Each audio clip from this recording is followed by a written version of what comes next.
Hey guys, just a quick video for today. I'm going to show you how to get this old 486 on the internet using mTCP. So first we got to load the packet driver. I have a GE2000 ISA network card. I found the packet driver on the installation disk.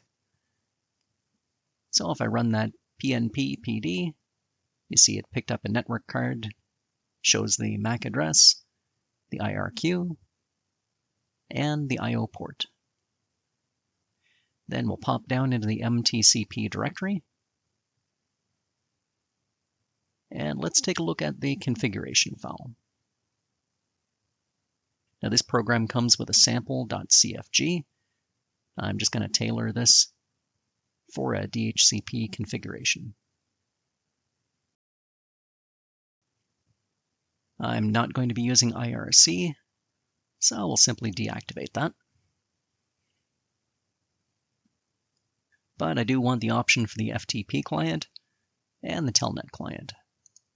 So we'll uncomment those.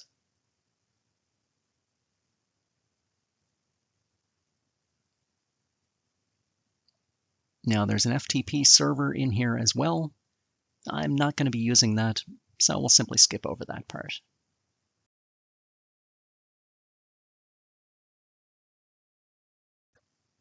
And if I scroll right down to the bottom, I can set a host name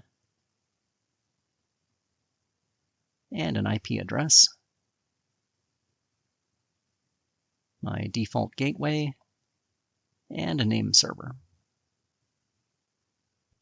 Now some of that information is probably going to be overwritten, but that's okay.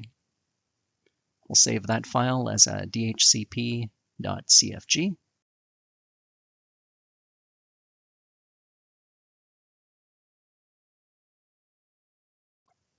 And now I need to set the mTCP CFG variable. We're going to set it to the DHCP.cfg for the moment.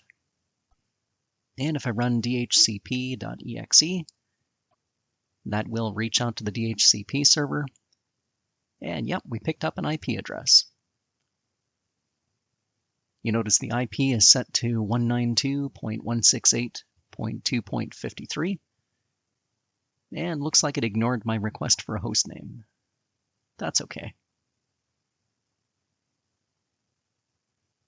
Now if we go back into that DHCP.cfg file, we'll skip right down to the bottom. And you can see it replaced a lot of the information that we put in earlier.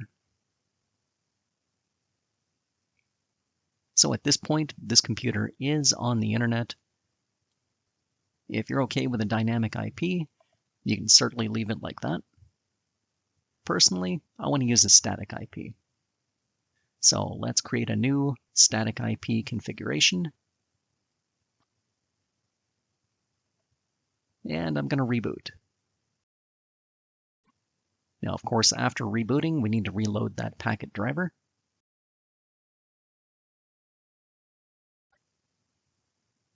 Then we'll go back into mTCP.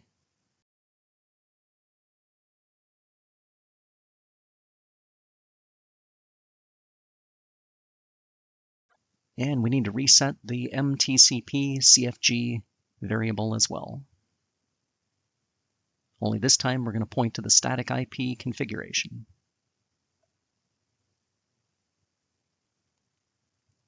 And of course, we're not going to run DHCP.exe. That would replace our static IP with a dynamic IP. If I try and ping the default gateway, you can see we have connectivity. I can reach Google as well. And in fact, I have a Solaris server on the network. Let's telnet to that server.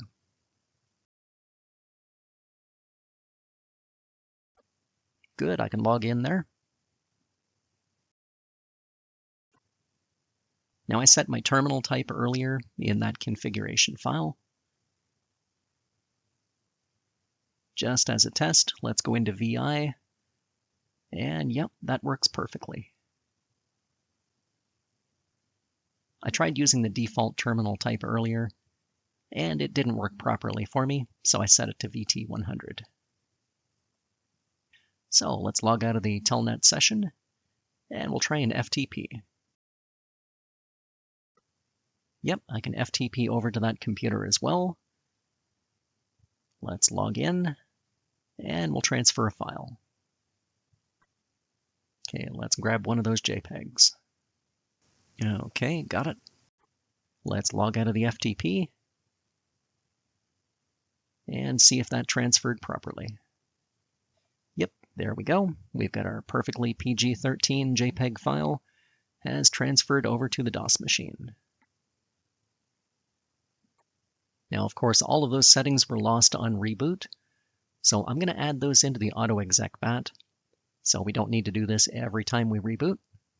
Let's save that information. And now there's one last thing I want to go over. Let's take a look at setting up a web server. So we'll go back into that static.cfg, and I'm going to uncomment the options for the HTTP server. I've already created the HTTP docs and the logs directory.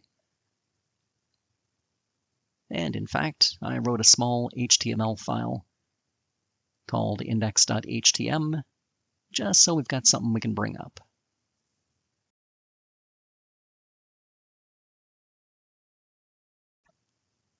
So let's reboot and make sure everything comes up properly. There's our packet driver loaded automatically. And if I go into mTCP, there's our web server. Let's run HTTP serve. Yep, that looks good. So let's pop over to Jasmine. We'll bring up a web browser and point it to that web server.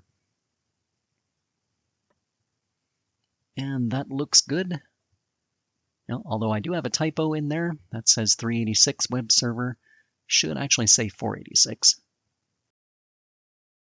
And while we're at it, I'm going to add a link to that totally PG-13 JPEG file. And now let's refresh this page and see if that link showed up.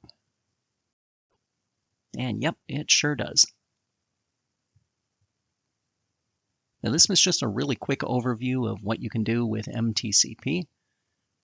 I saw a lot of other videos on how to configure this program. Most of them were very detailed, very informative, but really long. I wanted to put out something really quick and easy that shows you exactly how to get on the internet with a dynamic IP or a static IP with a minimum of fuss. So if you enjoyed this one, feel free to like and subscribe, drop a comment down below, and as always, thanks for watching.